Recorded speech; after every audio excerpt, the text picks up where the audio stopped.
ভারতের প্রধানমন্ত্রী হিসেবে নরেন্দ্র মোদীর শপথ অনুষ্ঠানে যোগ দিতে নয়াদিল্লির উদ্দেশ্যে রওনা হয়েছেন প্রধানমন্ত্রী শেখ হাসিনা।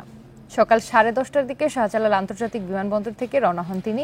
স্থানীয় সময়ে বেলা 12টায় নয়াদিল্লির পালাম বিমানবন্দরে পৌঁছানোর কথা রয়েছে ফ্লাইটটির।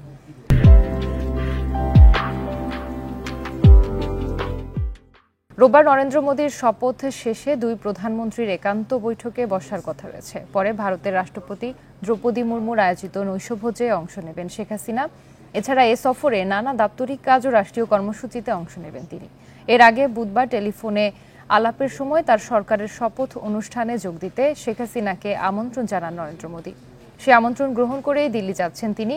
সোমবার রাতে তার ঢাকায় ফেরার কথা রয়েছে।